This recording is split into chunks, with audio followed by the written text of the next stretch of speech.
Hello, you're watching World Talks on TVP World. My name is Sasha Farbach. Absolutely unacceptable. That is how Japanese Prime Minister Sanae Takaichi has condemned Vladimir Putin's first visit on Thursday to the disputed islands known to Russia as the Southern Kurils and Japan as the Northern Territories. Now, Putin traveled to Iturup, or Etorofu in Japanese, reigniting an 80-year territorial dispute that has prevented Moscow and Tokyo from signing a formal peace treaty after World War II. The visit comes as relations are already strained by Japan's support for Ukraine and sanctions against Moscow. And joining us now to discuss it further is Sergei Erofeev, sociologist from Rutgers University. Good to have you back with us. Welcome. Good morning, Sasha.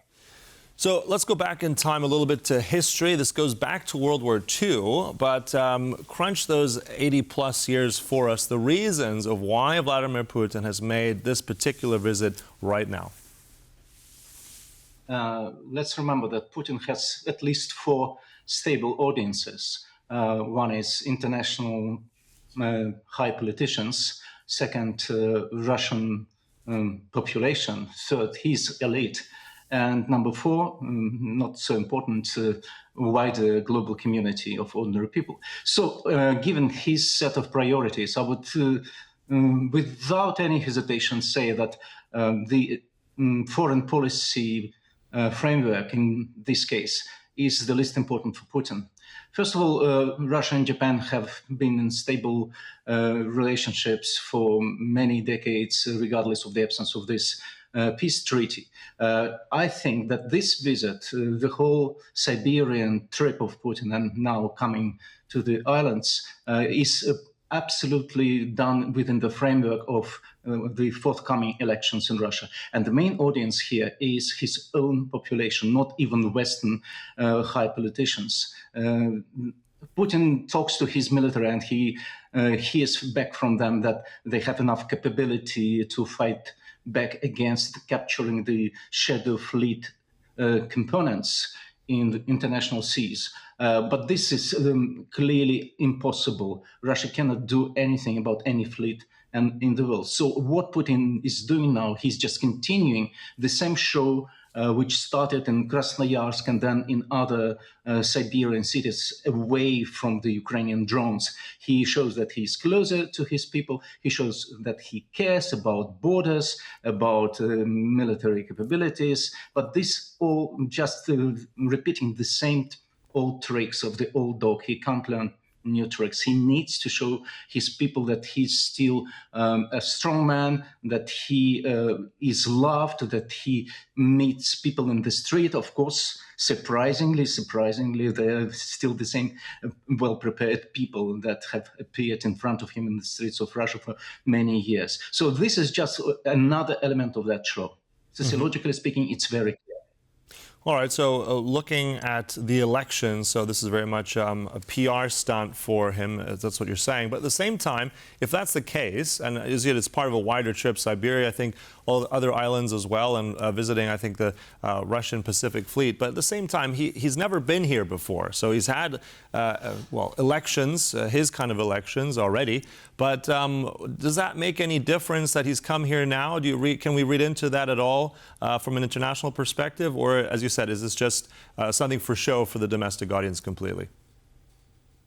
Look, he would like to go as far to corners of his country as possible, but he can't go to Murmansk and he can't go to Kaliningrad. He's afraid. So he chooses to go to the Kurils instead. Let's remember that his predecessor, his seat warmer, Dmitry Medvedev, when he was the president, he went to the Kurils with much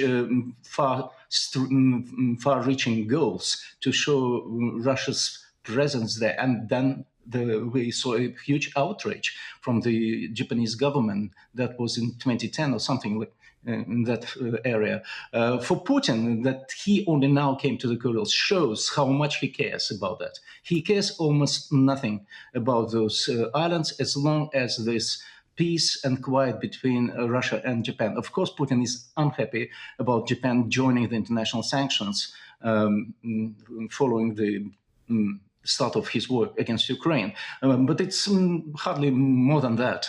He's much unhappy about certain single European countries than about Japan. So it's, yes, a PR stunt, and he's just filling some gaps in his previous maps of travel. And again, he can't go to the West. He's afraid. But at the same time, you call it a stunt, but if we look at the reaction that it's come from Japan, I mean, it's quite stark as well. As I mentioned, the Prime Minister saying very much is absolutely unacceptable, lodging very strong language. I mean, this is a woman also, considered the Iron Lady of Japan, close to President Trump. I mean, defense has become more and more important for Japan generally. So let's read into that a little bit. What does that tell us about Japan's very public, very strong rebuke of Putin's visit? Well, this is a due reaction, and it was to be expected. And of course, internal politics and preparation to the elections is not the only motivation for Putin. He has secondary goals, and his secondary goal is to irritate the West, or such elements of the West as Japan, in some way which wouldn't be too much, and at the same time would show that he is resolute and that he is ready for a standoff with the West, although he clearly understands that his Pacific fleet cannot do anything, not against America, not against Japan.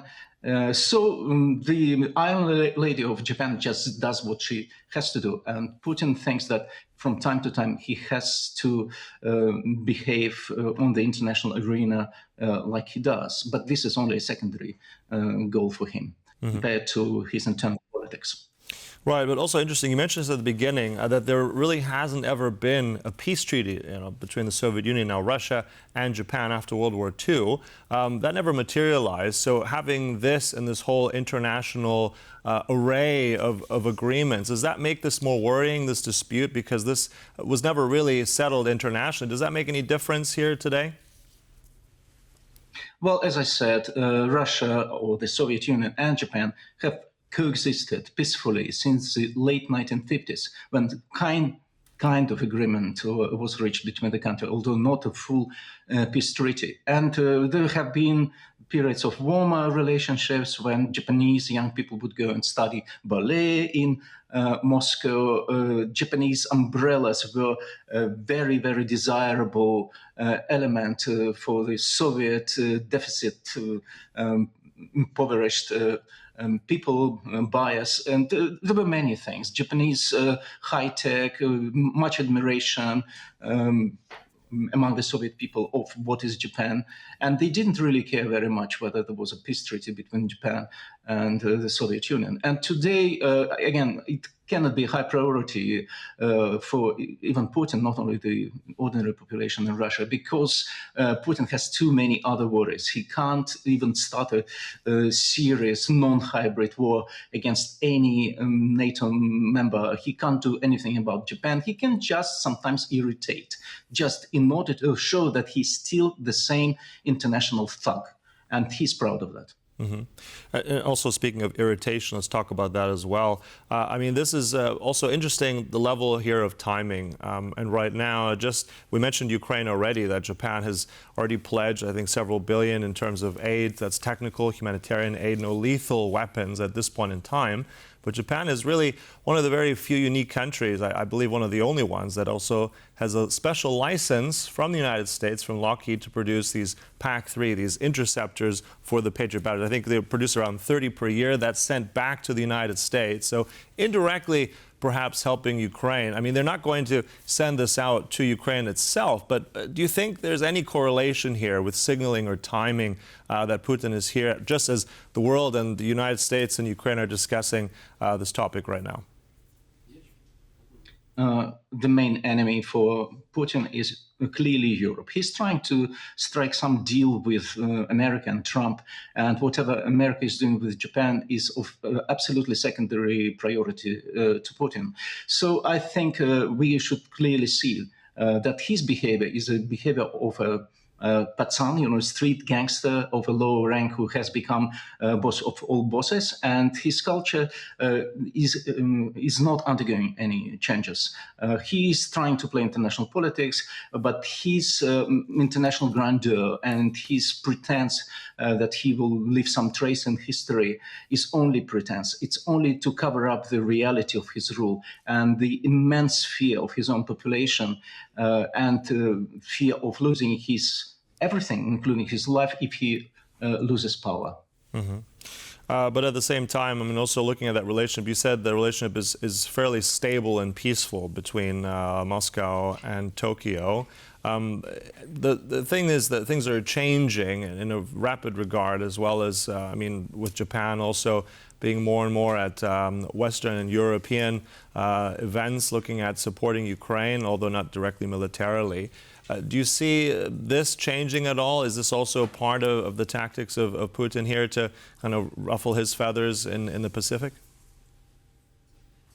Ruffling his feathers, yeah. That's been long neglected, as I said. He didn't care very much about what is going in the Russian Far East. And it's time for him to show some interest and some care so that the voters in September will probably remember even that. Hardly more than this.